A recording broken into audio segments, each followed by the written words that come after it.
Hello guys, I hope you are doing well और काफ़ी कुछ सीख भी रहेंगे। तो गाइस आज की वीडियो काफ़ी एक्साइटिंग होने वाली है क्योंकि इसमें हम जो रियल प्रोजेक्ट होता है, लाइव प्रोजेक्ट होता है, उसका कैसे हम आर्किटेक्चर डिज़ाइन करते हैं इस वीडियो में आपको प्रॉपर सीखने को मिलेगा। तो काफ़ी चीज़ें हम इसमें डिस्कस करने वाले हैं, तो आप स्टार्टिंग से लेकर एंड तक वीडियो को जरूर देखना। और गाइस जिसने अभी तक चैनल को सब्सक्राइब नहीं किया तो प्लीज़ सब्सक्राइब माई चैनल। तो चलिए चलते हैं। तो गाइस सबसे पहले हम अपनी एप्लीकेशन आर्किटेक्चर के बारे में बात कर लेते हैं क्योंकि ये क्वेश्चन मुझसे जब मैं पिछले वीक लाइव गया था यूट्यूब पर किसी ने पूछा भी था। तो गाइस सबसे पहले देखिए एप्लीकेशन आर्किटेक्चर का अगर मैं लेमन लैंग्वेज में बताऊं तो हमारा एप्लीकेशन का ढांचा एक रॉ मटेरियल। तो सबसे पहले इसमें हम क्या होता है, हमारा जो डिज़ाइन होता है और जो हमारे एप्लीकेशन का आर्किटेक्चर होता है वो हम डिसाइड करते हैं। तो इसमें क्या होता है कि डिफरेंट टाइप के मॉड्यूल्स होते हैं, सर्विसेज होती है और कंपोनेंट्स होते हैं। इसमें हम ये देखते हैं कि कैसे आपस में ये इंटरेक्ट करते हैं, कैसे इनमें कम्युनिकेशन होती है, कंपोनेंट टू कंपोनेंट हो गया या एपीआई रिक्वेस्ट होगी, एक्सेट्रा एक्सेट्रा। तो ऐसे इससे क्या होता है कि देखिए इसका सबसे बड़ा बेनिफिट क्या होता है, जो हमारी ऐप की कॉम्प्लेक्सिटी होती है वो रिड्यूस होती है, जो हमारी जो कोड क्वालिटी है वो इम्प्रूव होती है और साथ में हमें अपनी ऐप की मेंटेनेंस करना काफ़ी इजी हो जाता है अगर हम अपनी एप्लीकेशन का आर्किटेक्चर एक अच्छा रखते हैं। जैसे कि यहाँ पे स्क्रीन पे आपको की कंसेप्ट भी देख रहे होंगे कि जब हम एप्लीकेशन आर्किटेक्चर डिज़ाइन करते हैं तो हम क्या की कंसेप्ट को ध्यान में रखते हैं। सबसे पहले जो फर्स्ट पॉइंट होता है वो होता है ऑर्गेनाइज डायरेक्टरीज। इसका क्या मतलब हुआ, देखिए हम मैं अगर आपको बताऊं कि लाइक कंपोनेंट्स का एक फ़ोल्डर बनाते हैं, हम एक सोर्स फ़ोल्डर बनाते हैं, सोर्स के अंदर कंपोनेंट्स वाला फ़ोल्डर बनाते हैं, स्क्रीन्स फ़ोल्डर बनाते हैं, रिडक्स फ़ोल्डर बनाते हैं, ताकि फ़ोल्डर से ही हमें पता लग जाए कि इस फ़ोल्डर में किस टाइप का काम हो रहा है, किस टाइप की चीज़ें इस फ़ोल्डर में रखी गई है। लाइक हो गया रिडक्स हो गया, स्टाइल्स हो गया, कॉन्स्टेंट में कॉन्स्टेंट्स हो गया, एक्सेट्रा एक्सेट्रा। जैसे कि हम आगे इस वीडियो में बढ़ेंगे तो मैं एक एक करके उसमें इम्प्लीमेंट करता जाऊँगा ये चीज़ें। तो कंपोनेंट्स में देखिए हम क्या करते हैं, जो हमारे कंपोनेंट्स होते हैं तो हम ये ध्यान रखते हैं कि हमारे जो कंपोनेंट बने हैं, चाइल्ड कंपोनेंट बने हैं, वो अननेसेसरी रेंडरिंग ना हो, जो कि हमारा पॉइंट नंबर 7 परफॉर्मेंस ऑप्टिमाइजेशन में आ जाता है। तो हम सेल्फ इंडिपेंडेंट कंपोनेंट्स बनाने की ज़्यादा ट्राई करते हैं कि हम कम ही, ताकि उससे क्या होता है कि अगर हमारे एक कंपोनेंट में इशू आया है तो उसकी वजह से दूसरा कंपोनेंट हमारा ब्रेक ना हो जाए या उसमें कुछ इश्यू आ जाए। और इससे क्या होता है कि हमें डीबग करना भी काफ़ी इजी हो जाता है जब हम कंपोनेंट्स में अपने स्क्रीन्स में यूज़ करते हैं। फिर हो गया हमारा स्टेट मैनेजमेंट। देखिए स्टेट मैनेजमेंट के लिए हम यूज़ करते हैं रिडक्स यूज़ करते हैं या कॉन्टेक्स्ट एपीआई यूज़ कर लेते हैं या मोबेक्स यूज़ कर लेते हैं अपनी रिक्वायरमेंट के अकॉर्डिंग। जैसे ही हमारे पास प्रोजेक्ट का स्कोप आता है तो हम उसमें चीज़ें चेक कर लेते हैं, पढ़ लेते हैं, उसकी कॉम्प्लेक्सिटी को जान लेते हैं, उसके अकॉर्डिंग जो जो हमने लाइक अगर हमारी बड़ी एप्लीकेशन है, काफ़ी लार्ज एप्लीकेशन है जिसमें 30-40 स्क्रीन है या 20 स्क्रीन है, तो उसमें हम रिडक्स के तरफ जा सकते हैं, वरना हम कॉन्टेक्स्ट एपीआई का भी यूज़ कर सकते हैं रिएक्ट का। तो फिर आ जाता है नेविगेशन। नेविगेशन में हम रिएक्ट नेविगेशन का यूज़ करते हैं।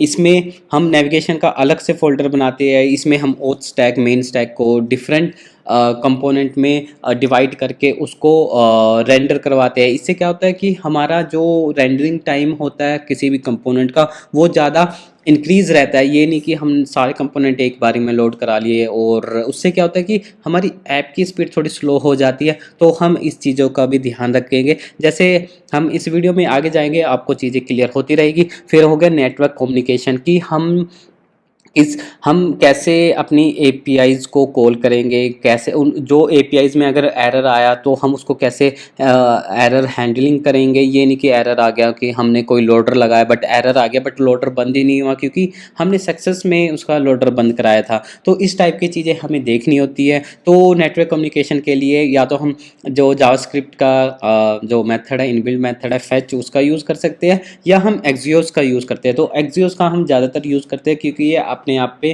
प्रोमिसेस को हैंडल करके हमको रिटर्न कर देता है, हमें बार बार प्रोमिस को रिजॉल्व नहीं करना पड़ता। तो फिर आ गया हमारा लोकल स्टोरेज। तो लोकल स्टोरेज फॉर एग्जांपल आपके पास सिंपल की और वैल्यू में पेयर में आपके पास डेटा सेव कराना, तब आप रिएक्ट नेटिव जो असिंक स्टोरेज है उसकी तरफ जा सकते हो। अगर बट आपने कॉम्प्लेक्स डेटा टाइप आपने स्टोर कराना है अपनी लोकल स्टोरेज में, तब आप रियलम का यूज़ कर सकते हो या एसक्यूएल लाइट का यूज़ कर सकते हो। तो हम ये चीज़ें आगे देखेंगे कि कैसे हम इन चीज़ों का यूज़ करेंगे। फिर आ जाता है हमारा परफॉर्मेंस ऑप्टिमाइजेशन। देखिए, आप चाहे किसी भी फील्ड में हो, चाहे आप कोई भी आप डेवलपर हो, चाहे वेब डेवलपर हो, नोड जेएस डेवलपर हो, या बैकएंड हो, या मोबाइल डेवलपर हो, तो आपकी जो ऐप की परफॉर्मेंस है वो हमेशा हमेशा हाई रहनी चाहिए। तो कैसे हम अपनी परफॉर्मेंस को हाई रखेंगे ये भी हम आगे देखेंगे। एक हो फिर एट एट जो इसका की कंसेप्ट है वो है सिक्योरिटी। तो सिक्योरिटी के लिए फॉर एग्जांपल मैं आपको एक सिंपल सा एग्जांपल देता हूँ। आपके पास गूगल की है या आपने स्ट्राइप इंटीग्रेट किया, तो वो वाली कीज़ है। आप किसी भी अपने जावास्क्रिप्ट के कोड में उन कीज़ को नहीं रखते, ये सिक्योरिटी वल्नरेबिलिटीज़ में इश्यूज आ सकता है। कोई भी आपके ऐप की रिवर्स इंजीनियरिंग करके उन की को एक्सेस कर सकता है। तो हम एनवायरनमेंट फाइल बनाते हैं तो उस चीज़ का भी हम ध्यान रखेंगे।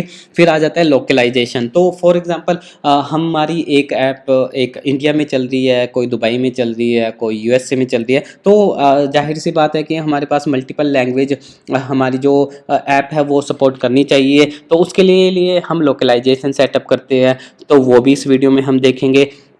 फिर आ जाता है जैसे CI/CD, ये बहुत ही यूज़फुल है, कंटिन्यूस इंटीग्रेशन और कंटिन्यूस डेवलपमेंट। इस पे मैंने ऑलरेडी एक वीडियो भी बनाई है, रिएक्ट नेटिव ऐप सेंटर, जो कि पेड है, बट हम इसमें पेड वाला चीज़ें यूज़ नहीं करेंगे, हम गिटहब एक्शन का यूज़ करेंगे। तो काफ़ी गाइज मज़ा आने वाला है। तो चलिए स्टार्ट करते हैं। सबसे पहले मैं आपको गाइज डिज़ाइन दिखा देता हूँ, हम हमारे क्या डिज़ाइंस होने वाले हैं। तो जो आपका डिज़ाइनर होता है वो आपको सब कुछ प्रोवाइड करा के दे देता है।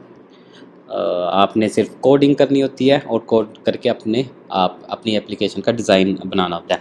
तो ये फर्स्ट ऑफ ऑल ये हमारी स्प्लैश स्क्रीन है जो हम लगाएंगे, और ये अभी गंदी सी है, बट हम बाद में इसको अच्छी स्प्लैश यूज़ करेंगे। तो और उसके बाद हमारा ये हमारी इनिशियल स्क्रीन है।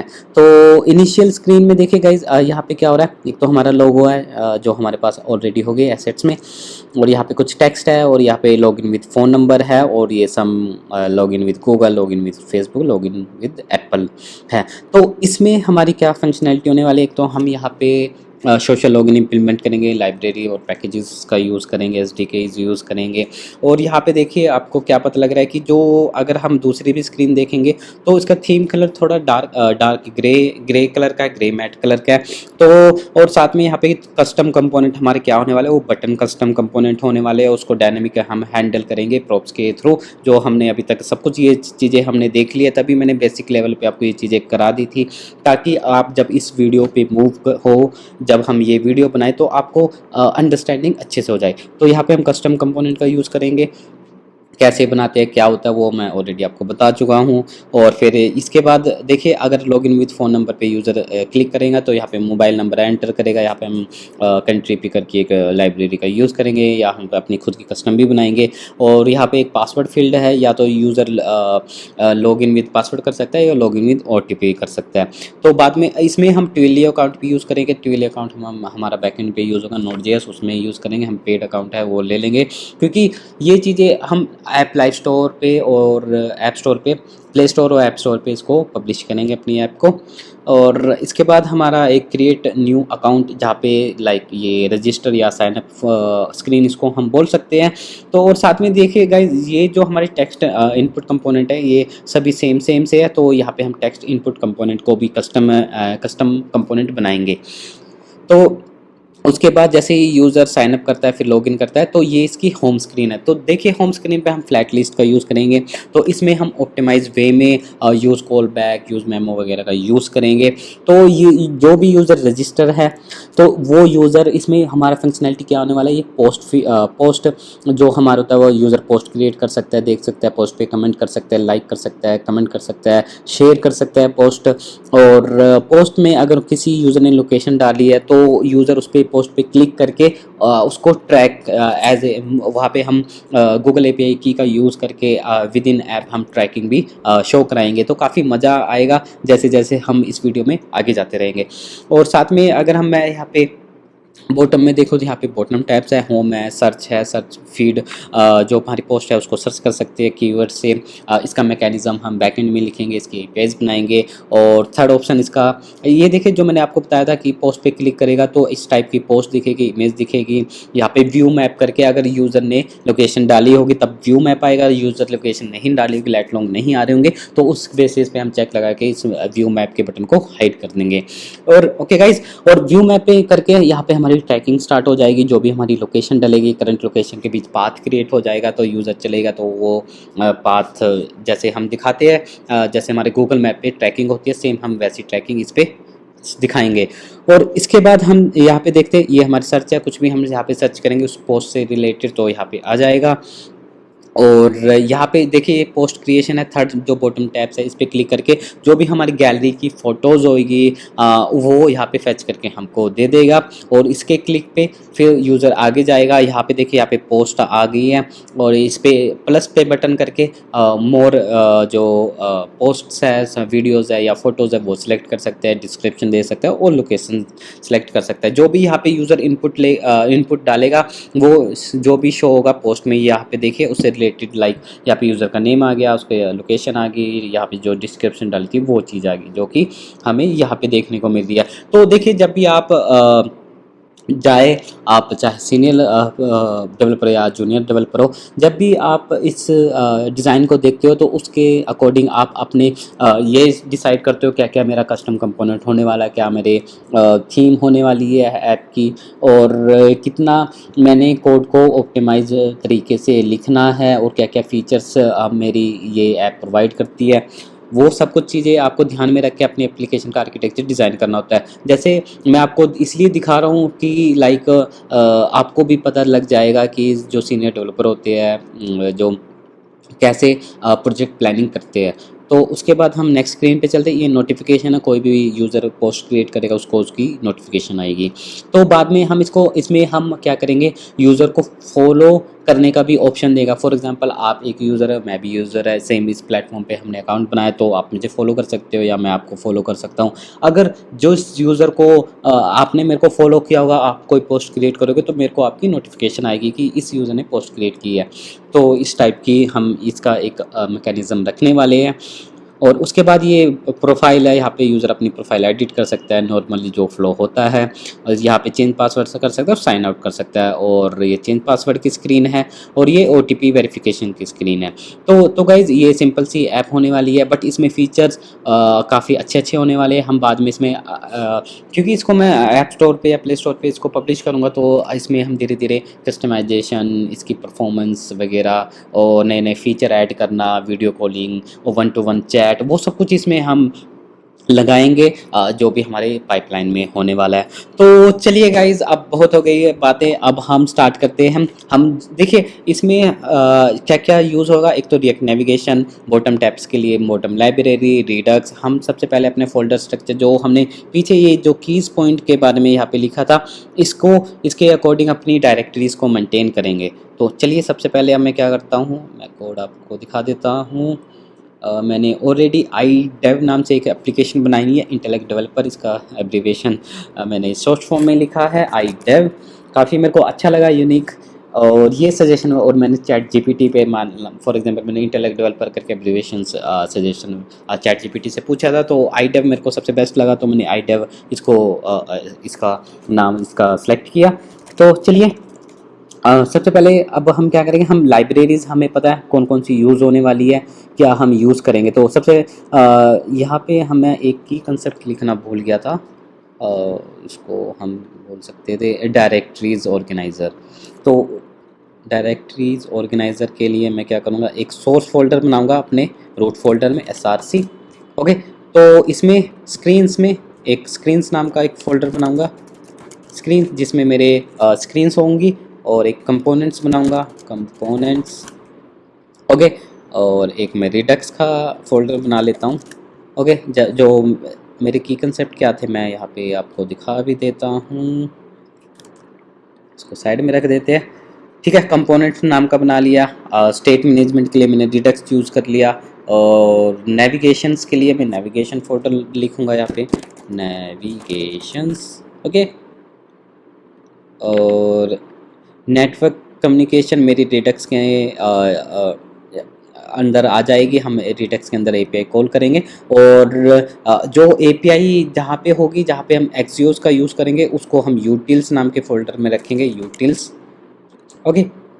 फिर लोकल स्टोरेज के लिए हम अपने इसको हम रिडक्स में रख सकते हैं, या इसको हम यूटिल्स फोल्डर में जो हमने बनाया उसके अंदर रखेंगे, ठीक है। और उसके लिए सिक्योरिटी के लिए, ताकि हमारी जो कीज़ है वो एक्सपोज ना हो जाए, डॉट env फाइल रखेंगे, बना लेते हैं अपने रूट डायरेक्टरी में, और बाद में एक पैकेज का यूज़ करेंगे, env। ओके। और लोकलाइजेशन के लिए हम क्या करेंगे, एक कांस्टेंट नाम का एक फोल्डर बनाएंगे, कांस्टेंट्स। ओके। इसमें हमारे कांस्टेंट्स होने वाले हैं। और CI/CD के लिए हम बाद में लाइब्रेरी यूज़ करेंगे, या तो हम ऐप सेंटर का यूज़ कर सकते हैं, बट वो पेड है, बट कुछ लिमिटेड टाइम हमें गिटहब CI/CD यूज़ करने देता है, उसके बाद वो पेड हो जाता है, बट हम गिटहब एक्शन का यूज़ करेंगे। तो चलिए अब हम क्या करते हैं, एक रिएक्ट नेविगेशन जो हमने इन कंपोनेंट्स के इन डायरेक्टरीज के अकॉर्डिंग, जो जैसे नेविगेशन हमें रिएक्ट नेविगेशन यूज़ करनी होगी, रिडक्स के लिए रिडक्स यूज़ करनी होगी, रिडक्स टूल किट का हम यूज़ करेंगे, और एपीआईज के लिए हम एक्सियोस की लाइब्रेरी का इंस्टॉल करेंगे। तो रिएक्ट नेविगेशन बॉक्स, अभी 6 वर्जन चल रहा है, आई थिंक ये 7 भी आ चुका है, बट ये अनरिलीज डॉक्यूमेंट, बट अभी लेटेस्ट वर्जन 6 है, और 7 भी आ चुका है, तो हम 7 ही कर लेते हैं, या हम जो स्टेबल वर्जन है उसी पे रहते हैं। तो npm इंस्टॉल, या तो आप yarn यूज़ कर सकते हो या npm। तो npm इंस्टॉल किया आपने, फिर इसके बाद ये एक्सपो की डिपेंडेंसी, हम एक्सपो यूज़ नहीं कर रहे तो हम CLI यूज़ कर रहे हैं, तो हम ये वाली लाइब्रेरी को, ये इसकी डिपेंडेंसीज़ है, इसका यूज़ करेंगे। इसको मैं यहाँ पे रख लेता हूँ साइड में अपनी वीडियो। अभी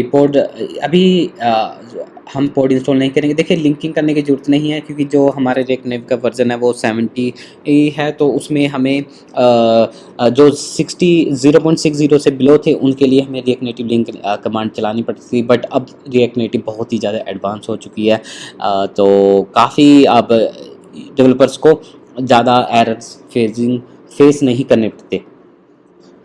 ओके। तो पोड इंस्टॉल हम एक ही बारे में करेंगे, और इससे पहले हम क्या करेंगे, चलिए हम पोड इंस्टॉल भी कर ही लेते हैं, cdios एंड पोड इंस्टॉल। और रिएक्ट नेटिव के में चेंजेस क्या कर, एंड्रॉयड के केसेस में हमें मेन एक्टिविटी में जाके ये एक क्लास क्रिएट करनी होगी। Code is not supported in project, but why, bundle install, I think cdios pod install. Okay, मेरे पोड इंस्टॉल हो रहे हैं। अब मैं चलता हूँ अपने एंड्रॉयड फ़ोल्डर में। देखिए इन्होंने जो यहाँ पे मेरे को बताया कि आपको किस फ़ोल्डर में जाके ये line of code copy and paste करना है। मैं इसको कॉपी कर लेता हूँ। आपने जाना है सोर्स में, मेन में, जावा में ऐप सोर्स मेन, जावा मेन एक्टिविटी में आपने एक इस क्लास के ऊपर यहाँ पे इसको पेस्ट कर देना है। और पेस्ट करने के बाद आपने एंड्रॉयड ओएस बंडल भी इंपोर्ट करना है। बस ये हो गया एंड्रॉयड में। और मेरे को अब क्या करना है, मेरे को गाइज ये देखिए नेविगेशन के बारे में मैंने ऑलरेडी आपको बता दिया था पिछली वीडियोस में, आप देख सकते हो। तो अब चलिए मेरे को बॉटम टैब्स के भी मेरे को चाहिए होंगे, और स्टैक भी मेरे को चाहिए होगा लाइब्रेरी, तो मैं इसको भी यहाँ पे इंस्टॉल कर लेता हूँ। देखिए गाइज मैंने एक अगर आप मेरे गिटहब प्रोफाइल पे जाओगे, सेवन यहाँ पे मैंने इनिशियली प्रोजेक्ट का जो आर्किटेक्चर होता है एप्लीकेशन का रिएक्ट नेटिव का, वो ऑलरेडी यहाँ पे मैंने बनाया हुआ है। जब भी मेरे को कोई प्रोजेक्ट क्रिएट करना तो मैं इसका क्लोन लेता हूँ, npm करता हूँ, डेट्स इट। मेरे ये सारे फोल्डर स्ट्रक्चर जो है, जो अभी मैं मैनुअली कर रहा हूँ, वो ऑलरेडी मेरे को बना के दे देता है। मैं डायरेक्ट डिज़ाइनिंग से काम स्टार्ट कर देता हूँ। तो इनिशियली प्रोजेक्ट रिएक्ट नेटिव, ये देखिए मैं अगर यहाँ पे जाऊँ सोर्स फोल्डर, ये देखिए यहाँ पे मेरा कंपोनेंट्स फोल्डर है, नेविगेशन है, स्क्रीन्स है, एसेट्स है, कॉन्फ़िग फाइल है, कॉन्स्टेंट्स है, रिडक्स है, स्टाइल्स है, यूटिल्स है। तो मैंने ऑलरेडी यहाँ पे ये चीज़ें बनाई हुई है और बेसिक से कंपोनेंट में हाई हेलो वगैरह लिखा हुआ है, ताकि मैं डायरेक्ट मेरी स्क्रीन्स भी मेरा ओथ स्टैक में यहाँ पे मैनेज है। अगर मैं आपको दिखाऊँ oath screen login main stack, काफ़ी अच्छा मैंने ये आर्किटेक्चर बना रखा है। ये मेरे राउट्स फाइल होगी और ये मेरे टैब राउट्स हो गए। तो हम इसी को देख के यहाँ से हम कॉपी पेस्ट कर करके इसको फटाफट इसको हम बना लेंगे। तो उससे पहले हमें स्टैक इंस्टॉल कर लिया हमने। अब हम नीचे चलते हैं, हमें बॉटम टैब्स भी चाहिए। तो API reference, navigation, bottom tabs. Okay, क्योंकि जो हमारा डिज़ाइन था, अगर मैं आपको दिखाऊं, अगर ये यहाँ पे हमारे बॉटम टैब्स भी यूज़ हो रहे हैं और इमेज गैलरी पिकर से सिलेक्ट करने के लिए इमेज क्रॉप पिकर का हम यूज़ करेंगे। ये देखिए ये बॉटम टैब्स है, तो हम इसलिए हम यहाँ पे बॉटम टैब्स लाइब्रेरी को इंस्टॉल कर रहे हैं। तो देखिए ये पहले मैं क्या कर रहा हूँ, डायरेक्ट मैंने स्क्रीन बनाना स्टार्ट नहीं किया। मैं पहले ये देख रहा हूँ कि किस स्क्रीन के अकॉर्डिंग कहाँ कहाँ कौन सी मेरी लाइब्रेरी यूज़ होने वाली है। तो npm इंस्टॉल किया बॉटम टैब्स। ओके, अब बॉटम टैब्स हो गया। और क्या यूज़ हो सकता है, रिडक्स का यूज़ करेंगे, npm i Redux, Redux Axios library जो मेरे को याद है, तो मैं डायरेक्ट लिख रहा हूँ यहाँ पे, और Redux tool kit, gate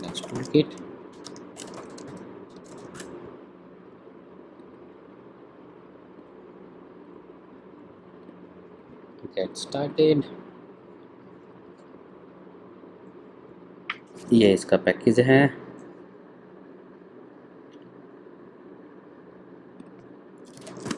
okay, ये रिडक्स टूल किट मैं यूज़ कर रहा हूँ। इसके बाद हम react Native image crop picker का यूज़ करेंगे।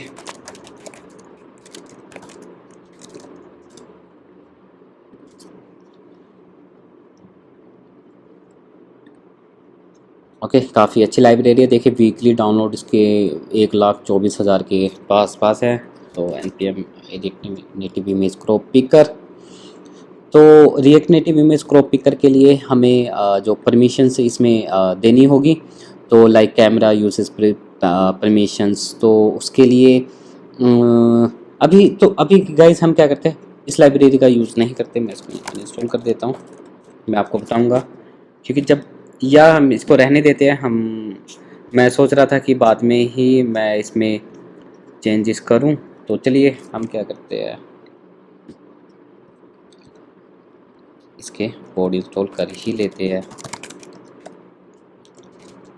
मैं एक ही बारी में सारी चीज़ें यूज़ नहीं कर लूँगा, क्योंकि क्या होता है कि इसके बाद कई बार हमारे प्रोजेक्ट एरर देने लगते हैं कि उस प्रोजेक्ट चलना बंद हो जाता है किसी लाइब्रेरी की वजह से। तो हमें पता नहीं लगेगा कि किस लाइब्रेरी के कारण हमारा प्रोजेक्ट चलना बंद हुआ है। तो जितना हमें बेसिक लेवल की चीज़ें थे वो आई थिंक हमने सारी इंस्टॉल कर ली है। देख लेते हैं, बॉटम टैब्स आ गया, नेटिव आ गया, नेटिव स्टैक आ गया, रिडक्स टूल किट आ गया, एक्सियोस आ गया, इमेज क्रॉप पिकर वगैरह एक्सेट्रा एक्सेट्रा। एक और होता है रिएक्ट नेटिव लोकलाइजेशन। एक ये लाइब्रेरी है, इसका यूज़ करेंगे। इसको कॉपी किया, npm i किया,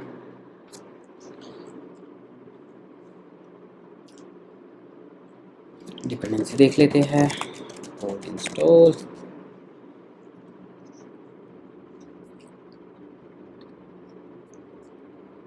ओके, तो चलिए अब हम प्रोजेक्ट को रन कर लेते हैं, npm run ios।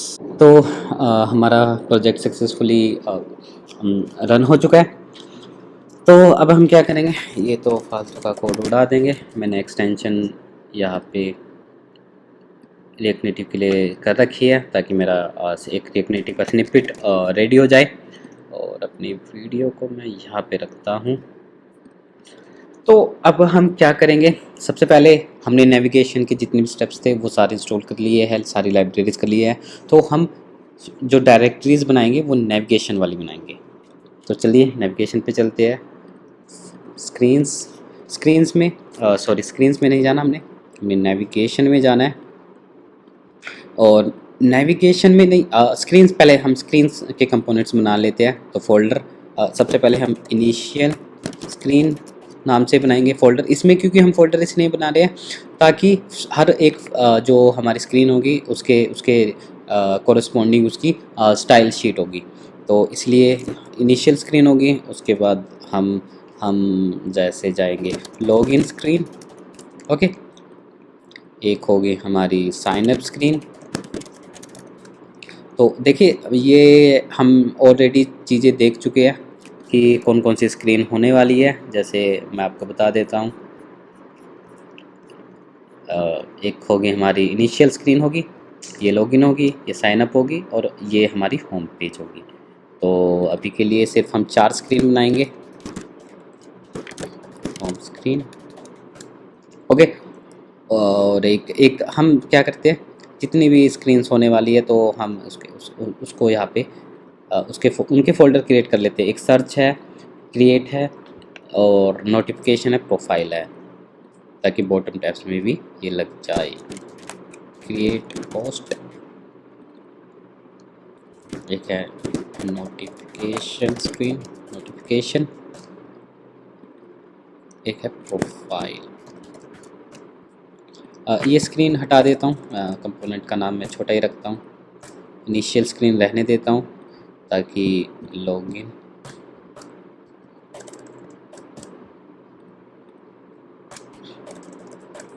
ओके। तो इनिशियल स्क्रीन में हम कोड लिखेंगे, इसी को हम फॉर एग्जांपल स्निपेट तो है ही है हमारे पास। यहाँ पे हम फाइल बनाएंगे login.js। अगर लॉगिन का स्टाइल शीट अगर ज़्यादा हुआ तो हम तब सेपरेट स्टाइल शीट बनाएंगे। अगर थोड़ा स्टाइलिंग हुआ लाइक 10-12 लाइन का कोड हुआ स्टाइल का तो उसको हम इनलाइन स्टाइलिंग तब हम कर देंगे। ये मेरा लॉगिन कंपोनेंट हो गया।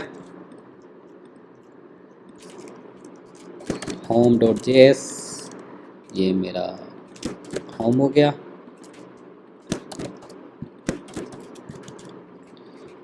ऐसे ही क्रिएट पोस्ट जेएस, होम हो गया। इनिशियल स्क्रीन, उसके नाम की एक फाइल बनाते हैं, इनिशियल स्क्रीन। एक लॉगिन भी स्क्रीन हो गई है। एक नोटिफिकेशन नाम की फाइल बनाते हैं, notification.js, ओके। एक प्रोफाइल बनाएंगे, प्रोफाइल.js, profile and then sign up. बाद में जैसे जैसे हम आगे बढ़ते जाएंगे अपने स्क्रीन्स वाले जो हमारी डायरेक्टरी है उसके अंदर इसको ऐड करते जाएंगे। अभी के लिए मैं बता रहा हूँ, मैंने आपको बताया ना कि मैंने ऑलरेडी एक बेसिक आर्किटेक्चर अपनी एप्लीकेशन का बना रखा है। मैं सिर्फ इसी का क्लोन करता हूँ, npmi करता हूँ, मेरा सारा ये रेडी हो जाता है। अभी मैं एक एक करके फाइलें को ऐड कर रहा हूँ। तो अब ये क्या करूँगा मैं, एक इंडेक्स नाम की एक फ़ाइल बनाऊंगा और इसी इंडेक्स में अपनी जितनी भी स्क्रीन है इनको रजिस्टर कर दूंगा ताकि मेरे को अलग अलग एक फ़ाइल का पाथ देकर उन फाइल को इंपोर्ट ना करना पड़े। तो एक्सपोर्ट डिफ़ॉल्ट, जैसे कि इसका नाम है initial screen from initial screen,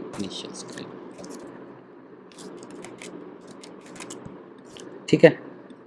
मैं इसी को कॉपी पेस्ट कर लेता हूँ। मेरी स्क्रीन कितनी है, 1 2 3 4 5 6 7, 1 2 3 4 5 6 7, ओके। इनिशियल स्क्रीन हो गया, लॉगिन हो गया, साइन अप हो गया,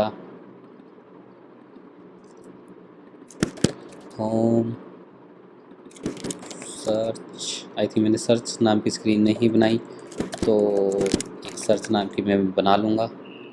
और home, search, notification, then profile, okay. तो इसको मैं कॉपी पेस्ट कर देता हूँ। मेरे को पता है ये ठीक नेविगेट करेगा क्योंकि हम ही ने यहाँ पे फोल्डर बनाए है।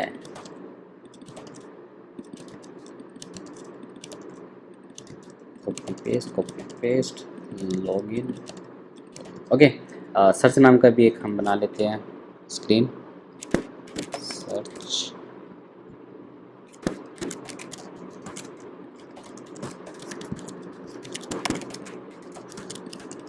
ओके, तो ये मैंने एक ही फाइल में, इंडेक्स फाइल में सारे जितने भी मेरे स्क्रीन्स थी वो एक रैप कर दिया है। अब स्क्रीन्स हो गया। अब मैं जाऊंगा नेविगेशन फोल्डर में। नेविगेशन में देखिए जैसे मैंने यहाँ पे आर्किटेक्चर बना रखा है नेविगेशन फोल्डर का, उसका यूज़ करेंगे ओथ स्क्रीन मेन स्टैक। तो मैं इसका नाम रखूँगा auth stack and then main stack. तो आपको पता ही लग रहा कि ऑथेंटिकेशन स्टैक में हमारी कौन कौन सी स्क्रीन जाने वाली है। Initial, login, sign up, then that's it. Initial screen, login and sign up. And उसमें हम फॉरगेट पासवर्ड की स्क्रीन भी बनाएंगे, तो फॉरगेट पासवर्ड की स्क्रीन हम बाद में यहाँ पे ऐड कर देंगे। तो अब मैं क्या करूँगा, मेन स्टैक में जाऊँगा या मैं ओथ स्क्रीन में जाऊँगा, अपनी स्क्रीन्स को इंपोर्ट करूँगा। और गाइस नेविगेशन में हम एक नेविगेशन स्ट्रिंग्स नाम की एक फ़ाइल भी रखेंगे। वो क्यों रखेंगे मैं आपको बता दूँगा। तो नेविगेशन स्ट्रिंग्स हम इसी में रख लेते हैं। ओके, ये नेविगेट कर रहा है और यहाँ पे हम हमारी क्या क्या नेविगेशन स्क्रीन अभी यहाँ पे है। यहाँ पे हमारी नेविगेशन स्ट्रिंग्स है लाइक क्रिएट पोस्ट। जो भी हमारे स्क्रीन्स के नेम होंगे उसी को हम नेविगेशन स्ट्रिंग्स में रखेंगे। क्यों रखेंगे आपको आगे पता लग जाएगा। तो इनिशियल स्क्रीन,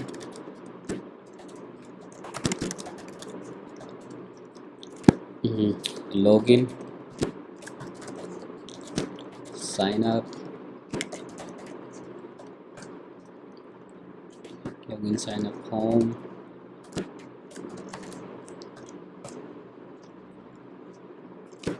होम हो गया, सर्च हो गया,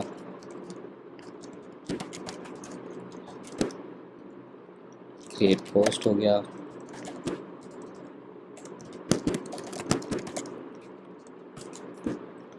प्रोफाइल होगी। I think that's it. Okay, तो ये मेरी नेविगेशन स्ट्रिंग्स होगी और यहाँ पे मैंने अपना पाथ दे रखा है। तो ये देखिए पाथ भी यहाँ पे सही होगा।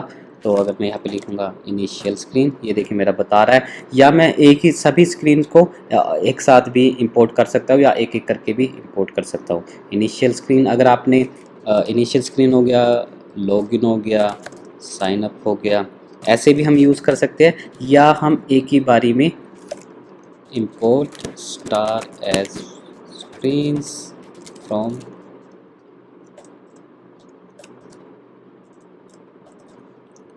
स्क्रीन्स। ये देखिए यहाँ पे नेविगेट कर रहा है एकदम परफेक्ट।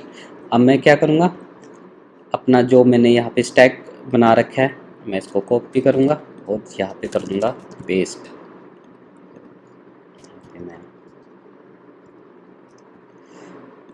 इसको मैं हटा देता हूँ। तो इनिशियल स्क्रीन है और इनिशियल स्क्रीन में मेरा है screens dot initial screen. Okay, एकदम परफेक्ट। और इसी को मैं कॉपी पेस्ट करने वाला हूँ नीचे तक। इनिशियल है, फिर लॉगिन है और लॉगिन। देखिए मैंने स्क्रीन्स को एक ही उसमें रैप किया था इंडेक्स में ताकि मैं इसको यूज़ कर सकूं। और देखिए मेरे कोड की रीडेबिलिटी भी कितनी बढ़ रही है इससे। वो इसलिए बढ़ रही है क्योंकि मैंने इसको अलग अलग कंपोनेंट में रखा है, अलग अलग फाइल्स में रखा है। लाइक स्क्रीन्स का मैंने अलग फोल्डर बनाया था और सिर्फ एक ही स्क्रीन्स के उसके अंदर मैंने फिर से अलग अलग स्क्रीन रखा है, एक्सपोर्ट डिफ़ॉल्ट किया और इंडेक्स में रखा ताकि मैं एक ही लाइन में उस सारी फाइलों को यूज़ कर पाऊँ, वरना मेरे को एक एक करके उसमें से इंपोर्ट करना पड़ता। नेविगेशन स्ट्रिंग्स रखी ताकि बाद में मेरे से जब मैं एक स्क्रीन से दूसरे स्क्रीन पर नेविगेट करूँ तो कोई भी मेरे से गलती ना हो। और थर्ड मेरी जो है साइन अप। तो ये मेरी sign up screen like auth stack बन गया। ये मेरा ओथ स्टैक रेडी है। मैं इसी को कॉपी पेस्ट करूँगा, मेन स्टैक में जाऊँगा एंड देन पेस्ट। तो यहाँ पे मेरा होगा होम। तो होम देखिए कितना फ़ायदा होता है, हम एकदम कॉपी पेस्ट करते हैं और सारी चीज़ें एज इट इज़ चलने लगती है। जब हम अपने कंपोनेंट्स को और या अपने फंक्शनल को अपने नेविगेशन फाइल्स को अलग अलग करके सेपरेट कर लेते हैं। तो होम हो गया। अगर मेरे को इस फाइल में इशू आएगा तो मैं इसी फाइल में जाके उसको फिक्स करूँगा। अगर मेरे को इस फाइल में इशू आया होगा तो मैं इस फाइल में जाके इसको फिक्स करूँगा। फॉर एग्जांपल अगर मैंने एक ही स्टैक में सारी स्क्रीन्स रखी होती है अगर, और एक ही फाइल में मेरे को पता नहीं लगता कि कहाँ पे किस कंपोनेंट में इशू आया, तो मेरे को दिक्कत आ सकती थी। तो ये मेन स्टैक हो गया। तो ये लाइक सर्च हो गया, बॉटम सर्च। वैसे ये स्क्रीन आई थिंक हम बॉटम टैब्स में यूज़ करेंगे, तो इसको अभी के लिए हम चलो सर्च ही लिख देते हैं और create post and create post.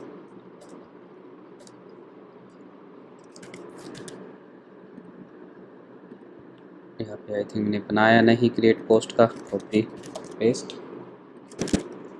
Create post. Okay I think अभी सजेशन देने लगे क्रिएट पोस्ट। ओके ये हो गया। एक राउट्स फाइल है, एक राउट फाइल बनाएंगे routes.js। इसको हम कॉपी एंड पेस्ट करेंगे, इस लगा देते हैं और यहाँ पे कर देंगे पेस्ट। तो ये देखिए लाइब्रेरी ये ऑलरेडी ये इंस्टॉल्ड है। तो गाइज नेविगेशन पे मैंने ऑलरेडी वीडियो अच्छे से बना रखी है, आपको आई बटन में दिख जाएगा वीडियो के, या इस वीडियो के डिस्क्रिप्शन में मैं लिंक भी प्रोवाइड आपको करा दूंगा। तो मैं इतना डीप डाइव नहीं जाऊंगा रिएक्ट नेविगेशन में। तो चलिए अब हम क्या करते हैं, ओथ स्क्रीन नहीं ओथ स्टैक, इसको हम ओथ स्टैक लिखेंगे, चेंज कर लेते हैं जो हमारा स्क्रीन्स के ओथ स्टैक हो गया। ठीक है, ये मेन स्टैक हो गया। परफेक्ट यूज सेलेक्टर भी है हमारे पास, रिएक्ट रिडक्स भी है, स्टैक है क्रिएट किया हुआ है, यूज़र डेटा ये चीज़ें नहीं है हमारे पास। अभी हम इसको हटा देते हैं और सिंपली मैं क्या करता हूँ, इन चीज़ों को ऐसे कॉपी किया, यहाँ पे रखा, कॉपी किया, यहाँ पे इसको रखा, दैट्स इट। ओके अभी के लिए मेरा मेन स्टैक हो गया, ओथ स्टैक हो गया, सिंपल। और अभी इसका हम यूज़ नहीं करेंगे और इसको मैं क्या करता हूँ, अब अपने रूट्स फोल्डर में इसमें स्ट्रक्चर में जाता हूँ जो हमने यहाँ पे ऑलरेडी बना रखा है। और तो इसमें अब हम टैब राउट्स में चलते हैं, अपने टैब राउट्स क्रिएट करेंगे।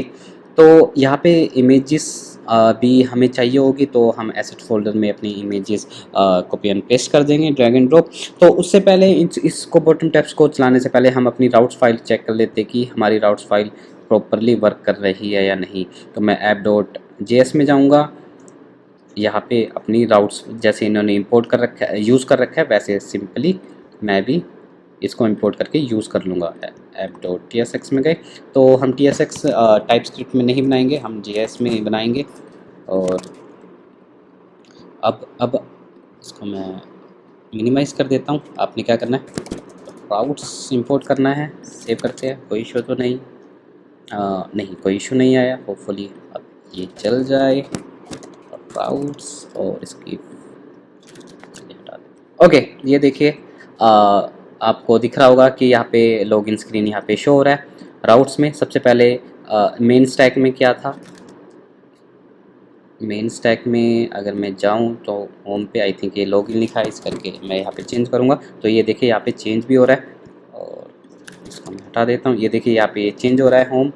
और राउट्स आपको मैंने ऑलरेडी राउट्स वाले जो नेविगेशन वाली प्लेलिस्ट है उसमें अच्छे से राउट्स क्या होते हैं, कैसे काम करते हैं, कौन सी स्टैक स्क्रीन्स के ऊपर फर्स्ट जो स्टैक जब हमारा लोड होता है तो कौन सी स्क्रीन टॉप पे दिखती है, वो सब कुछ मैंने अच्छे से बता रखा है। सो एनीवेज मैं फिर से इसको बता देता हूँ। तो ओथ स्टैक होगा, तो हम यहाँ पे ओथ स्टैक रखेंगे और इसको रीलोड कर देते हैं। देखिए अब यहाँ पे ये लॉगिन स्क्रीन पे जाएगा, ये देखिए इनिशियल स्क्रीन पे जाएगा, सॉरी, क्योंकि यहाँ पे जो स्टैक में सबसे ऊपर जो स्क्रीन है वो है इनिशियल स्क्रीन। फिर इसके बाद जाएगा ये लॉगिन स्क्रीन पे। अगर मैं इसको यहाँ से ऐसे करूँ और यहाँ पे मैं ऑन प्रेस पे इसमें से नेविगेशन निकाल लेता हूँ, नेविगेशन डॉट नेविगेट और नेविगेशन स्ट्रिंग्स डॉट, मेरे को कहाँ जाना है, मेरे को जाना है लॉगिन पे। अब ये देखिए ये नेविगेट कर जाएगा इनिशियल स्क्रीन पे, ये देखिए ये लॉगिन स्क्रीन पे जा रहा है। तो मतलब हम सक्सेसफुली हमने अपनी जो जो ओथ स्टैक है, मेन स्टैक, उसको जो स्क्रीन थी उसको अच्छे से इम्प्लीमेंट कर लिया है। इम्प्लीमेंट इन द सेंस उसका जो बेसिक स्ट्रक्चर था वो हमने बना लिया है। तो गाइज आप सोच रहे होगे कि ये अब मैंने तो बोला था कि हम एक ही बारी में सारे स्टैक को लोड नहीं कराएंगे, बट यहाँ पे ये एक ही बार में सारे स्टैक लोड हो रहे हैं। तो यहाँ पे हम एक लॉजिक लिखेंगे, ये ओथ स्टैक अगर यूज़र लॉग्ड इन नहीं रहेगा तब ये ओथ स्टैक में जाएगा, वरना ये जाएगा मेन स्टैक में। तो हम यहाँ पे ट्रू फॉल्स का चेक लगा लेंगे। जैसे कि मैं यहाँ पे अभी के लिए ट्रू, टर्नरी ऑपरेटर अगर ट्रू है तो ये यहाँ पे जाए, वरना ये जाए मेन स्टैक में। ओके, अब ये देखिए ट्रू है इसलिए ये होम पे चला गया, अगर ये फॉल्स होगा तो ये मेरा इनिशियल स्क्रीन पे गया। तो ऐसे ही करके हम बाद में इसको रिडक्स के थ्रू डेटा सेव करा के हम अभी यहाँ पे हमें मैन्युअली ट्रू फॉल्स करें तब ऐसा नहीं करेंगे। अभी हम स्क्रीन डिज़ाइन करेंगे तो इसलिए हमने यहाँ पे बुलियन का यूज़ किया है, फॉल्स एंड ट्रू। तो ये फॉल्स है तो इसलिए ये ओथ स्टैक में रहेगा। तो चलिए अब हम इसको ट्रू भी कर देते हैं। अब ये मेन स्टैक में गया क्योंकि हमें यहाँ पे बॉटम टैब्स लगाने हैं। तो बॉटम टैब्स के लिए चलिए हम अपना आर्किटेक्चर देखते हैं, गिटहब पे चलते हैं, इसको यहाँ पे रखते हैं, अपना चलते हैं टैब राउट्स ये हम आ चुके हैं, कॉपी किया, इसको हम लिखते हैं टैब राउट्स.js, okay, and then paste, copy and paste. जो चीज़ें हमें नहीं चाहिए होगी हम इसका यूज़ नहीं करेंगे। तो सबसे पहले यहाँ पे मोटर स्केल वगैरह यूज़ हो रखी है, ये चीज़ें अभी हमारे पास नहीं है। नेविगेशन स्ट्रिंग्स हमारी नेविगेशन फोल्डर में ही है, ओके। इमेज पाथ और चाहिए, और स्क्रीन्स को हमें पता है कि हमने कैसे यूज़ करना है। जो हमने मेन स्टैक में यूज़ कर रखी है स्क्रीनें, हमें हमारे टैब रूट्स में वही यूज़ होने वाली है। तो इसको ऐसे करेंगे, चेक भी कर लेते हैं एकदम परफेक्ट। तो सबसे पहले हमारी होम स्क्रीन है, ओके। होम स्क्रीन के बाद यहाँ पे हम स्क्रीन्स डॉट होम स्क्रीन पास करेंगे। फिर है हमारी सर्च है, ठीक है, ये सर्च का ऑलरेडी है हमारे पास। कंपोनेंट स्क्रीन्स डॉट क्या है, सर्च, ओके। ये अभी हम इसका इमेज का पाथ मैं आपको एसेट्स में जो हमारे पास ऑलरेडी एसेट्स है उसको रख दूंगा, तो वहाँ से हम इसमें पाथ दे देंगे। सेकंड था create post, screens dot create post. तो गाइज मैं ऑलरेडी ये बॉटम टैब्स वगैरह बहुत अच्छी प्लेलिस्ट है रिएक्ट नेविगेशन, वहाँ से आप इसको जाके इजीली पढ़ सकते हो। और मैंने इस वीडियो की पिछली वीडियो आई थी उसमें मैंने आपको ऑलरेडी बताया था कि मैं इतना डीप नहीं जाऊँगा रिएक्ट नेविगेशन में। सो समहाउ फिर भी मैं जितना हो सका उसको आपको बताऊँगा। तो नोटिफिकेशन, आई थिंक हमने नोटिफिकेशन वाली स्क्रीन भी स्क्रीन्स में नहीं डाली, तो स्क्रीन्स में चलते हैं, तो है नोटिफिकेशन। तो अच्छा, स्क्रीन्स डॉट नोटिफिकेशन आना था, ओके। नोटिफिकेशन स्ट्रिंग्स में नोटिफिकेशन नहीं आई, नोटिफिकेशन,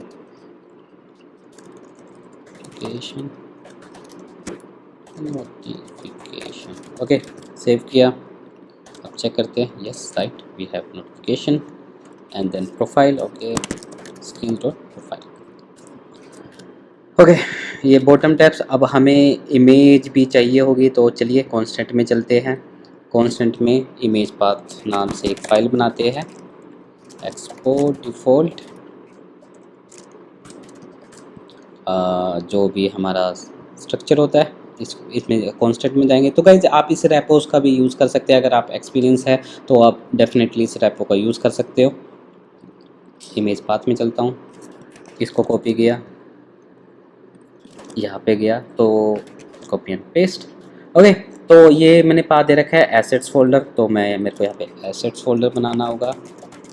देन एक मेरा फ़ॉन्ट्स का फोल्डर होगा एंड देन एक मेरा होगा इमेजेस का फोल्डर, इमेजेस। ओके, तो मैं चलता हूँ, मैं अपने फोल्डर में चलता हूँ जहाँ मेरी download intellect app, okay, assets. Okay, ये मेरे एसेट्स है, मैं इसको कॉपी करूँगा और images reveal in finder and then paste. Font भी हम बाद में लिंक करेंगे। ओके, और मैं अब यहाँ पे देख लेता हूँ कौन कौन से यहाँ पे मेरे को चाहिए आइकन। आई थिंक इसका वाइट डिज़ाइन भी वाइट है। होम लोगो, आई थिंक ये होम लोगो है, PNG direction IC home. Okay, ये आईसी होम है। तो फर्स्ट एक्टिव आइकन और इनएक्टिव आइकन भी देख लेते हैं। ये आईसी रेड ये एक्टिव है और दूसरा ये इनएक्टिव है। तो या तो आप आईसी होम दे सकते हो या मैंने फर्स्ट आइकन और सेकंड नाम से इसको सेपरेट भी किया हुआ है। तो हम फर्स्ट आइकन सेकंड आइकन ही रखते हैं, फर्स्ट एक्टिव आइकन। और यहाँ पे मैंने यहाँ पे टैग भी लाइन भी दी है कि ये कौन सा है, कि बॉटम टैब्स की है। तो इसको हम आईसी होम और इसको मैं साइड भी रख लेता हूँ।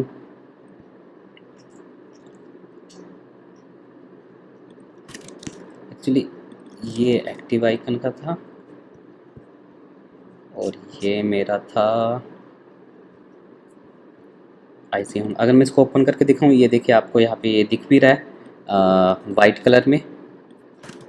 कॉपी किया, इनएक्टिव। ओके, तो सेकंड एक्टिव देखते हैं। सेकंड मेरे को पता है कि सर्च है, तो सर्च ये ऐसी सर्च, ये सर्च। ओके, सर्च इनएक्टिव है तो यहाँ पे जाएगा। एक्टिव सर्च मैं देख लेता हूँ, आई थिंक एक्टिव सर्च इसमें है नहीं, कोई नहीं, अभी के लिए मैं सेम ही पेस्ट कर देता हूँ। और फिर था क्रिएट पोस्ट, क्रिएट पोस्ट पे ये था आईसी रेड।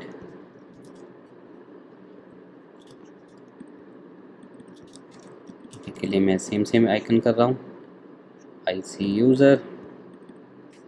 ओके, ये फाइल है, आई थिंक वो फोर्थ आईसी सर्च हो गया, आईसी सर्च हो गया, आईसी रेड हो गया, आईसी रेड हो गया, IC user fifth, inactive. Active देखते हैं, एक्टिव नहीं है तो हम वहाँ पे टिंट कलर भी पास कर देंगे। तो अभी के लिए मैं इनएक्टिव वाले यहाँ पे इनमें सब में पेस्ट कर रहा हूँ।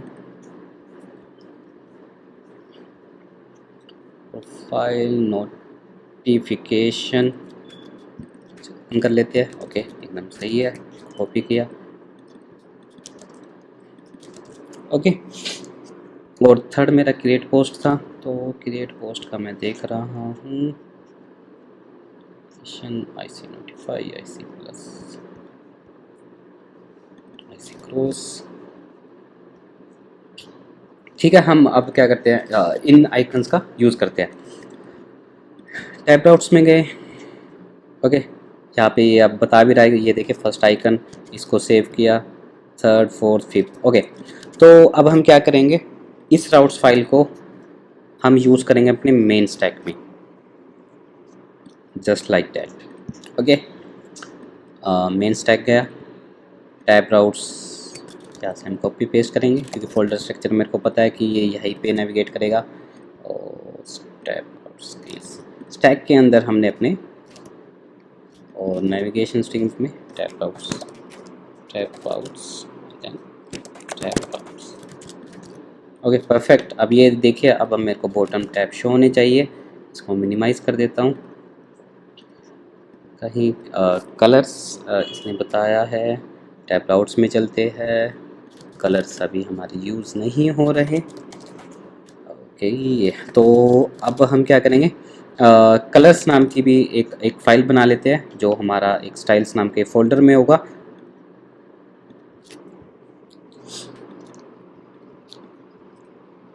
स्टाइल्स में कलर्स, क्योंकि बाद में डायनेमिक कलर हो सकते हैं, और इसको स्टाइल में जाऊंगा, यहाँ से कॉपी एंड पेस्ट करूंगा,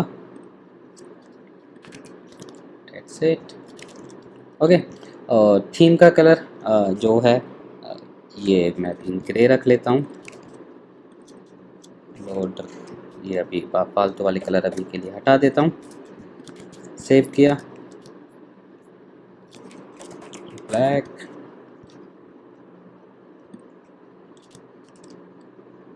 सेव किया। आई थिंक अब क्रैश नहीं आना चाहिए, सेट करते हैं और इसको करते हैं हम reload.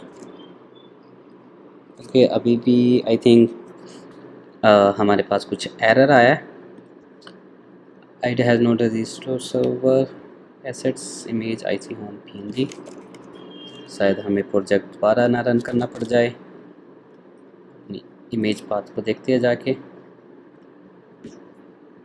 Assets images path check कर लेते हैं कि ये ठीक भी ले रहा है या नहीं। Images IC.png। ओके, png यहाँ पे 2 बार हो रखा है, हमें गलती मिल गई।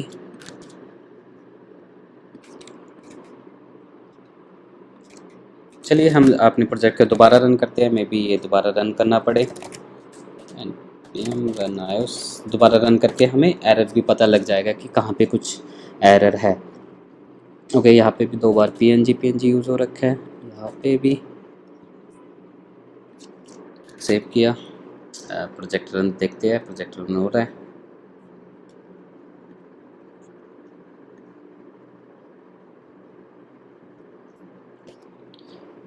होपफुली ओके, ये देखिए होम पे आ गया है, क्रिएट पोस्ट, ये मेरे नोटिफिकेशन, ये मेरी profile.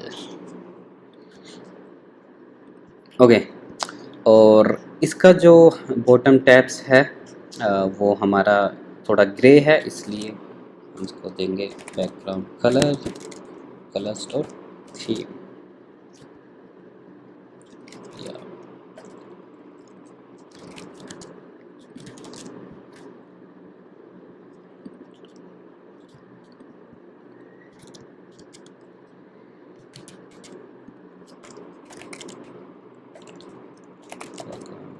Tab background, I think इनकी प्रॉपर्टीज़ चेंज हो गई है। मेरे को आई थिंक देखना पड़ेगा कि हम बॉटम टैब्स कैसे चेंज करते हैं, क्योंकि जैसे जैसे रेक नेविगेशन की अपडेशन आती रहती है तो उसके अकॉर्डिंग इनकी चीज़ें चेंज होती रहती है। तो देखते हैं bottom tabs, tab bar label style, tab bar icon, tab bar badge, tab bar inactive, tab bar background, tab bar style. I think इससे काम बन जाए। स्क्रीन ऑप्शन में tab bar style, tab bar style.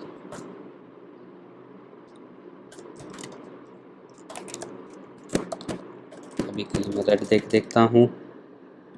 ये देखिए अब ये change हो गया है, क्योंकि ये इसमें रिएक्ट नेविगेशन की जो लाइब्रेरी है फ्रिक्वेंटली अपडेशन लाते रहते हैं, इसलिए ये प्रोप्स भी चेंज कर देते हैं।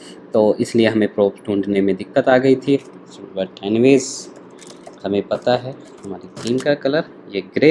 ओके, ये देखिए ये यहाँ पे दिख रहा है, और इसका जो थीम कलर है रेड वाला, इसको भी हम देखेंगे कि कैसे हम इसको हैंडल करेंगे। तो गाइज़ अब हम क्या करेंगे, अपने एक तो फ़ॉन्ट्स इसमें ऐड करेंगे, लोकलाइजेशन ऐड करेंगे, और रिडेक्स को भी इम्प्लीमेंट कर लेंगे। उसका स्ट्रक्चर हम रेडी करके रख लेंगे जो हमारे एप्लीकेशन आर्किटेक्चर के अंडर आता है, कि हम प्रोजेक्ट स्टार्ट करने से पहले सब कुछ अपना रेडी करके रख रहे हैं, ताकि हम डायरेक्ट फिर इसके बाद स्क्रीन्स इंटीग्रेट करना स्टार्ट करें। तो चलिए अब सबसे पहले मैं इसमें फ़ॉन्ट्स भी लगा देता हूँ। फ़ॉन्ट्स के पास मेरे पास फ़ॉन्ट्स पड़े हैं, जैसे कि यहाँ पे ये मैंने कॉपी किया, या मैं ड्रैग एंड ड्रॉप भी कर लेता हूँ। एसेट्स फ़ॉन्ट्स नाम का मैंने फ़ोल्डर बना रखा है। फ़ॉन्ट्स मेरे फ़ॉन्ट्स जाएंगे, तो इनको लिंक करना होगा। तो लिंक करने के लिए आपको लिखना है npx, आई थिंक इसकी कमांड चेंज हो गई है, पहले रिएक्ट नेटिव लिंक लिखना पड़ता था। इम्प्लीमेंट हम सर्च कर लेते हैं, implement install fonts in React native 2023। इन्होंने npx, आई थिंक मेरे को कमांड याद नहीं आ रही है, इस करके मैंने गूगल किया। पहले ये वाली कमांड चलती थी, बट अब इन्होंने चेंज कर दिया, ये वाली npx react native asset।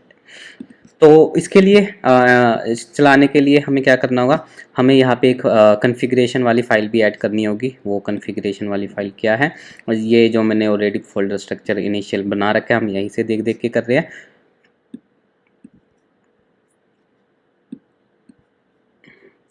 React native config file, ये इसके फ़ाइल है, ये आपने कॉपी कर लेना है, और इस फाइल का नाम है react native config.js। react native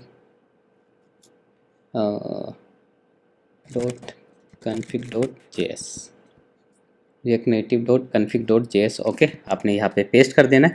आपने देखिए जो अपने फ़ॉन्ट्स का जो पाथ है, मेरा सोर्स है, फिर एसेट्स है, एसेट्स में फ़ॉन्ट्स है, ये करके आपने इसको छोड़ देना है बस। अब आपने npx react native जो यहाँ पे हमने कमांड देखी थी, ये कमांड कॉपी करेंगे,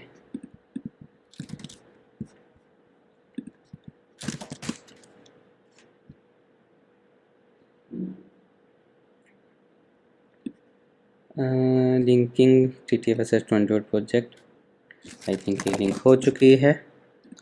और अब हम क्या करेंगे, दोबारा से अपने प्रोजेक्ट को रन करेंगे, npm run ios, और अपनी जो हमारे फ़ॉन्ट्स फैमिली का नाम है, जैसे बैरलो बोल्ड, बैरलो मीडियम, फ़ॉन्ट फैमिली में हमें ये इनका नाम देना होगा, तब ये जाके हमें जो हमारी डिज़ाइन है, मतलब फ़ॉन्ट्स फैमिली है, वो इम्प्लीमेंट हो जाएगी। चलो देख लेते हैं, इसको मैं यहाँ पे रख लेता हूँ। ओके, ये प्रोजेक्ट रन हो गया। इसको देखने के लिए मैं होम पे जाऊँगा, यहाँ पे पहले मैं फ़ॉन्ट फैमिली स्टाइल में जाऊँगा चेक करने के लिए कि फ़ॉन्ट फैमिली लगी या नहीं। फ़ॉन्ट फैमिली बैरलो बोल्ड, ये देखिए यहाँ पे ये इम्प्लीमेंट हो चुकी है। मैं इसको रेगुलर करूँगा, ये देखिए यहाँ पे ये रिफ्लेक्ट कर रहा है। सेमी बोल्ड करूँगा, ये देखिए बोल्ड भी हो रहा है। अगर गाइज मैं यहाँ पे गलत दे देता हूँ कुछ भी, तो ये इम्प्लीमेंट नहीं होता। ठीक है, मीडियम देख लेते हैं।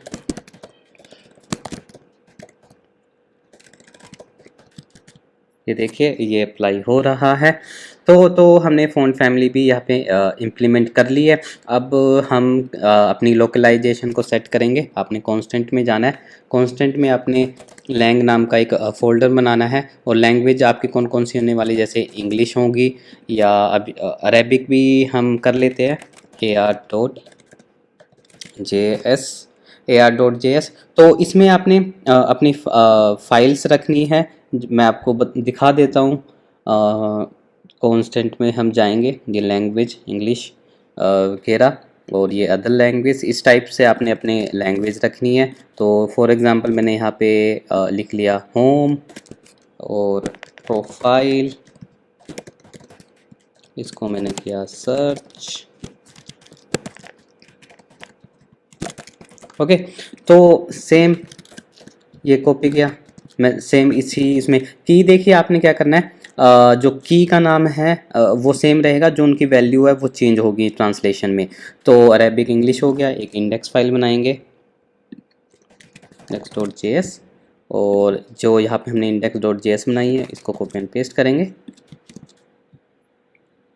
इंग्लिश है, इंपोर्ट अरेबिक फ्रॉम अरेबिक, और इसके मेथड के अंदर हम अपनी लैंग्वेजेस पास कर देंगे, बस डेट्स इट। ये हमारी लोकलाइजेशन भी सेट हो चुकी है। तो देखिए कितना इजी है, बस वन टाइम ये सेटअप करना होता है, उसके बाद आपकी जो अपनी आपका एप्लीकेशन का आर्किटेक्चर वो रेडी हो जाता है। उसके बाद बस डायरेक्ट आपने डिज़ाइन बनाने पे ध्यान देना होता है। तो एज ए सीनियर मैं अपना ये जो एप्लीकेशन का आर्किटेक्चर रेडी कर रहा हूँ कि लोकलाइजेशन कौन सी लगेगी, फ़ॉन्ट फैमिली भी मैंने इंटीग्रेट कर दी। अब आगे हम लिटक्स भी इसमें लगाएंगे। तो लोकलाइजेशन होगी, तो मैं अब इस जो मेरी ये फाइल है इंग्लिश, मैं ये जो मैंने यहाँ पे होम लिखा है, तो मैं ये डायरेक्ट नहीं लिखूँगा। यहाँ पे मैंने स्टैटिक पास किया। देखिए जो भी हम रैंडमली कुछ भी देते हैं, ये इसको बोल देते हैं हम स्टैटिक टेक्स्ट लिखना या स्टैटिक स्टाइल देना। तो अब हमारा स्ट्रिंग्स नाम का एक ऑब्जेक्ट है, जो मैं आपको यहाँ पे दिखा देता हूँ। जो हमारी इंडेक्स फाइल है, ये यहाँ पे हमने इसको एज ए ऑब्जेक्ट यहाँ पे एक्सपोर्ट कर दिया था, ताकि हम इसको यहाँ पे यूज़ कर पाए। देखिए अब मैं होम लिखूँगा तो ये देखिए सेम बात है, इसका मतलब ये परफेक्टली काम कर रहा है। ओके, होम हो गया, इंग्लिश हो गया, चलो ठीक है। हमारी लोकलाइजेशन भी सेट हो चुकी है। अब चलिए, अब हम करते हैं अपनी मेन चीज़ रिडक्स। तो फालतू की फाइलें मैं बंद कर देता हूँ। ओके, रिडक्स में इसलिए लगा रहा हूँ, देखिए या हमें मैनुअली ट्रू और फॉल्स कर रहे हैं, हम मैनुअली ट्रू फॉल्स नहीं करेंगे। हम यूज़र्स के क्लिक पे इसको ट्रू एंड फॉल्स करवाएंगे। तो चलिए, अब रिडक्स का क्या स्ट्रक्चर होता है ये भी मैंने रिडक्स पे भी ऑलरेडी एक अच्छे से प्लेलिस्ट बना रखी है। मैं इस वीडियो के डिस्क्रिप्शन में आपको दिख जाएगी, आप वहाँ से जाके इसको फॉलो कर सकते हो। तो चलिए, रिडक्स वाला फोल्डर अब हम अपने इनिशियली आर्किटेक्चर में चेक कर लेते हैं।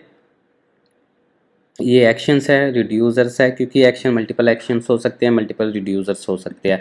तो इसमें जो जो हमारी काम की फाइल है, हम उसके अभी के अकॉर्डिंग वही फाइलें लेंगे। तो चलिए, मैं क्या करता हूँ, एक्शंस बनाता हूँ।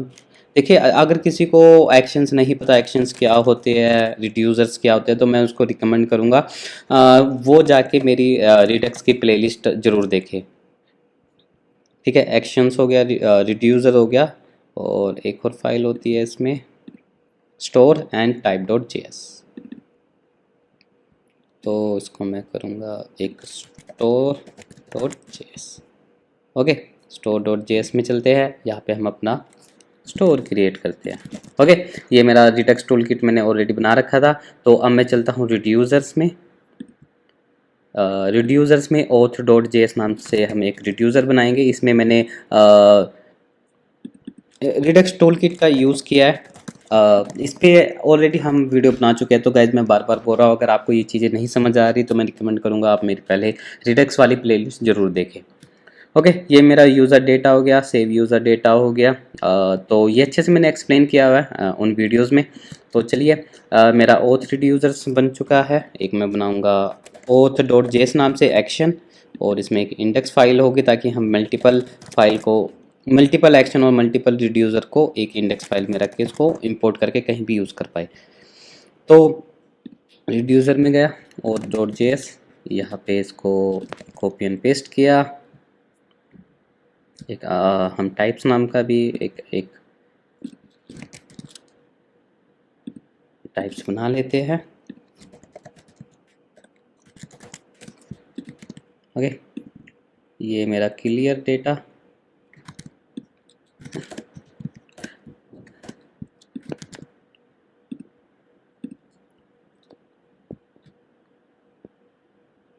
ठीक है, ये मैंने कंबाइन रिड्यूसर का यहाँ पे यूज़ किया है, इसका यूज़ नहीं हो रहा तो इसको हटा देता हूँ। ओके, परफेक्ट, मेरा रिड्यूसर भी रेडी है। अब मैंने अपना एक्शन रेडी करना है। इन एक्शन में जाना है, इंडेक्स डॉट जेएस,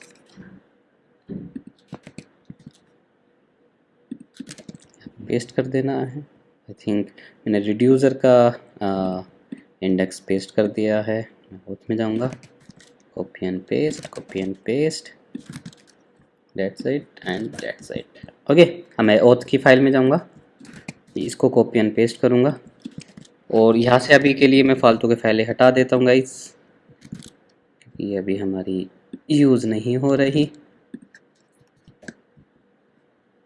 ये भी हटा देता हूँ।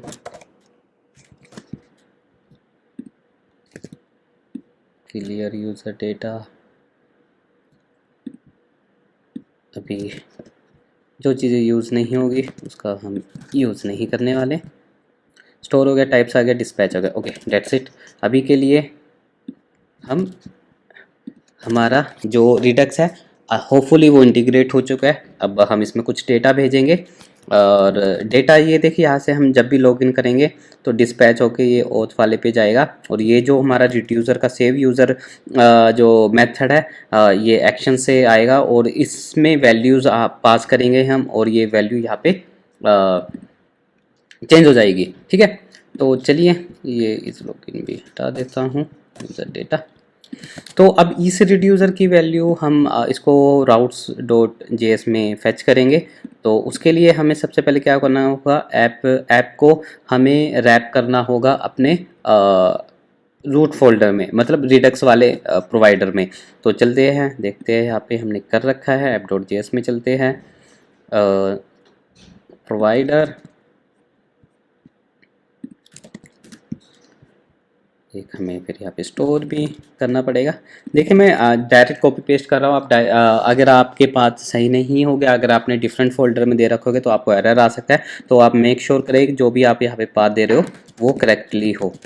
ओके ओके, कोई एरर नहीं आया तो मतलब हम सही जा रहे हैं। डिस्पैचर में निकाल लूँगा स्टोर से। अब मैं चलता हूँ प्रोवाइडर,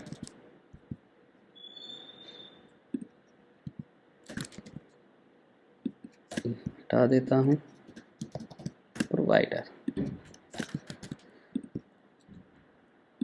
ओके, तो गाइज होपफुली मैं जहाँ भी मैंने जो मेरा प्रोवाइडर है इसके अंदर जो भी मेरी स्टोर की वैल्यू होगी, जितने भी राउट्स के अंदर जो भी स्क्रीन होगी, मैं किसी भी स्क्रीन पे जाके अपने स्टोर से वैल्यू गेट कर सकता हूँ। तो चलिए तो ये चीज़ें हटा देते हैं जो काम की नहीं है। ओके, तो बाद में ये यूज़ होगा इसलिए मैं इसको छोड़ देता हूँ। तो राउट्स में चलते हैं। अब यहाँ पे मैं डिस्पैच स्टोर से वैल्यू गेट करूँगा। ओके, तो आपने लिखना है यूज़ डिस्पैचर, यूज़ डिस्पैचर नहीं, मैं मेथड का नाम भूल चुका हूँ। हम फिर से जाएंगे अपने नेविगेशन फोल्डर में, tab routes, okay use selector. Okay, तो use selector const use user data use selector. Okay, ये स्टेट जितने भी मेरी स्टेट में डेटा होता है वो मेरे को रिटर्न कर देता है। मैं यहाँ आपको यहाँ पे कंसोल भी करा के दिखा देता हूँ, यूज़र डेटा।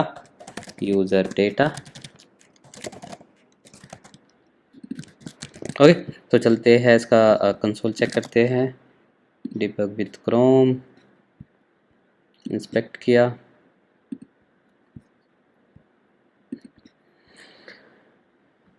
देखते हैं यहाँ पे वैल्यू आ जाएगी।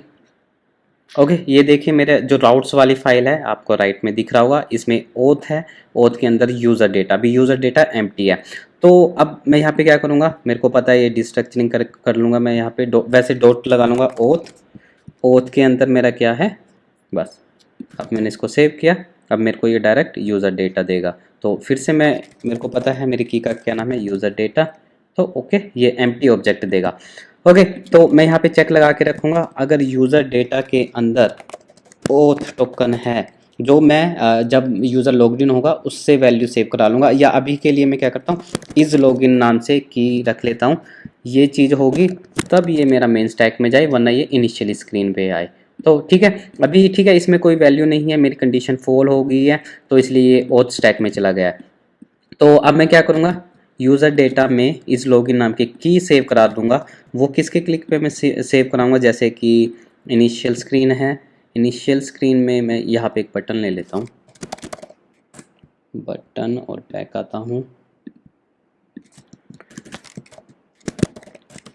अब जैसे मैं सिर्फ आपको दिखाने के लिए कि कैसे चीज़ें वर्क करती है, ऑन लॉगिन फंक्शन बनाऊंगा।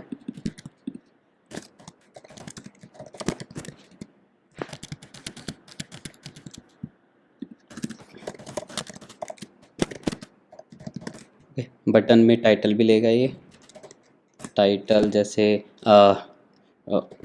लॉगिन।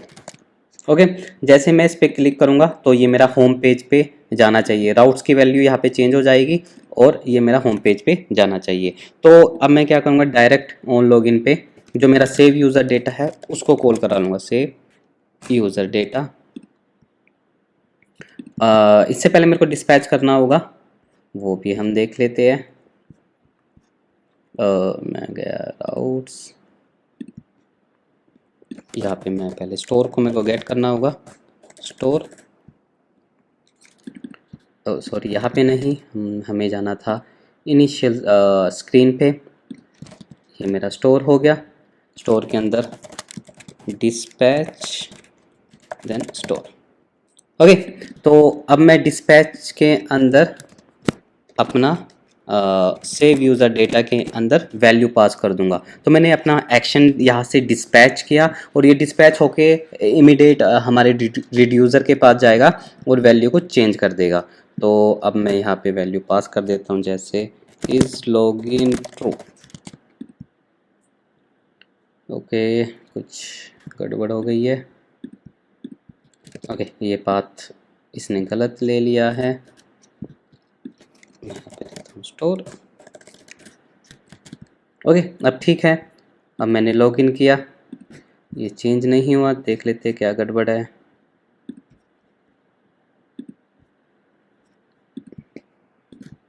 कुछ तो गड़बड़ हुई है, जो अब हम यहाँ पे देख लेते हैं अपने ओथ में जाके कि यहाँ पे ये एक्शन ट्रिगर हुआ है या नहीं। तो यहाँ पे मैं क्या करूँगा,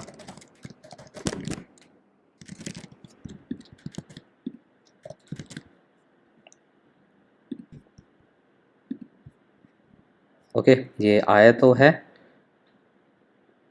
स्टेट डॉट इज़ लॉगिन नहीं, state dot is user data में हमारा चेंज होगा।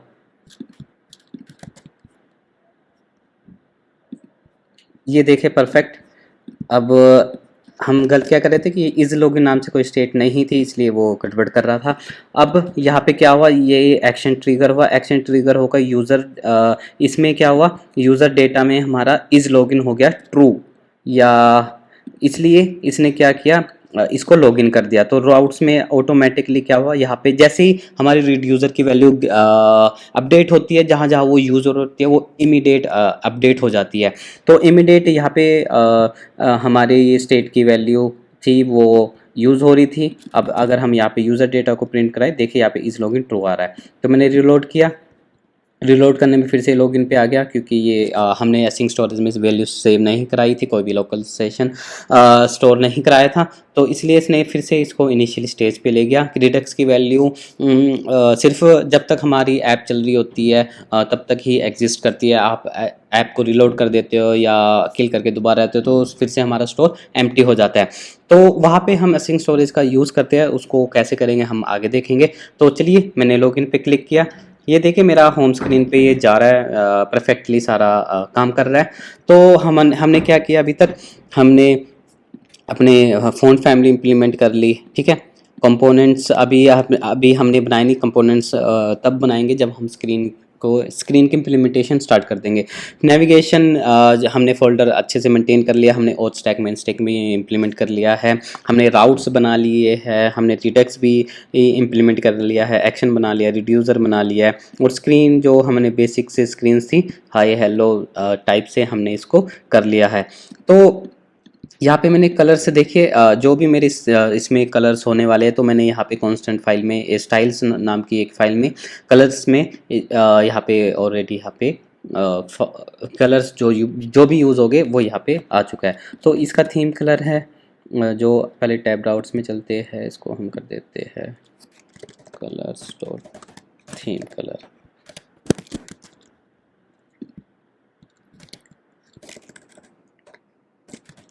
ओके, ये देखिए ये इसका थीम कलर है और ये अच्छे से अब थोड़ा ठीक लग रहा है। डिज़ाइन में हम देख लेते हैं कि इसके डिज़ाइन में बॉटम टैब्स में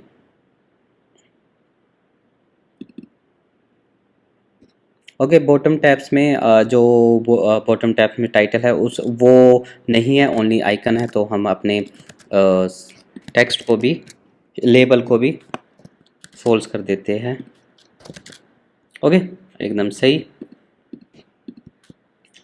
टैब बार एक्टिव टिंट कलर।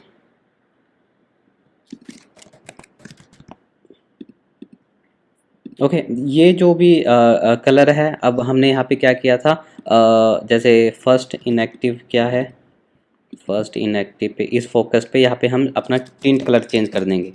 तो इसको मैं क्या करता हूँ, इसको मैं कट कर लेता हूँ यहाँ से।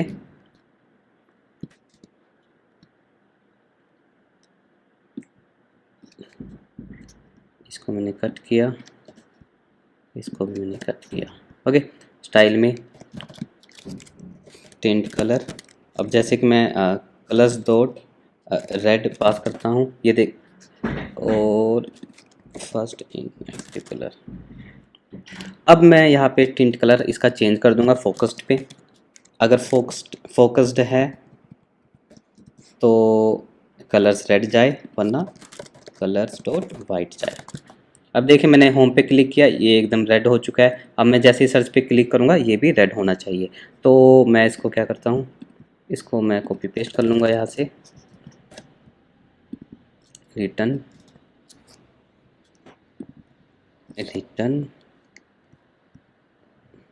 इसका है सेकंड इनएक्टिव या सेकंड एक्टिव। अच्छा, वो ऑलरेडी क्लिक था, ये देखिए परफेक्टली ये एकदम काम कर रहा है, जो भी क्लिक है वो हाईलाइट हो रहा है।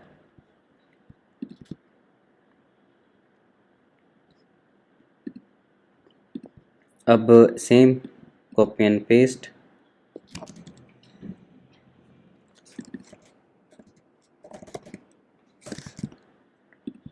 ओके, जैसे मैंने क्लिक किया ये रेड हो गया, जो भी क्लिक हो रहा है वो चेंज हो रहा है ब्यूटीफुली। ओके, देन इसको भी मैं यहाँ पे कॉपी एंड पेस्ट करूँगा, इसको मैं लिखूँगा फोर्थ, ये देखिए ये भी काम कर रहा है, and then fifth. Okay okay, हमारे बॉटम टैब्स भी एकदम परफेक्टली सेट हो चुके हैं। अब हमने क्या करना है, आई थिंक हमने सब कुछ अपना जो आर्किटेक्चर है अपनी एप्लीकेशन का वो बढ़िया से बना लिया है। तो गाइज मैं इसको अपनी गिटहब पे रैपो बना के इसको पुश कर दूंगा। तो अभी तक हमने जितना कर लिया, आप वहाँ से जाके, मैं तो रिकमेंड करूँगा पहले कि आप खुद से वीडियो देख देख के इसको इम्प्लीमेंट करें। अगर कहीं आपको अटक जाते हैं, एरर आते हैं, तब आप मेरी रैपो पे जाके वहाँ से रेफरेंस के थ्रू आप हेल्प ले सकते हो। तो ठीक है गाइज, अब हम नेक्स्ट वीडियो में मिलेंगे, जिसमें हम अब अपना डिज़ाइन को इम्प्लीमेंट करना स्टार्ट करेंगे। तो ठीक है गाइज, आई होप आपको ये वीडियो काफ़ी अच्छी लगी होगी। तो अब हम नेक्स्ट वीडियो में मिलेंगे नए टॉपिक के साथ। तो बाय बाय एंड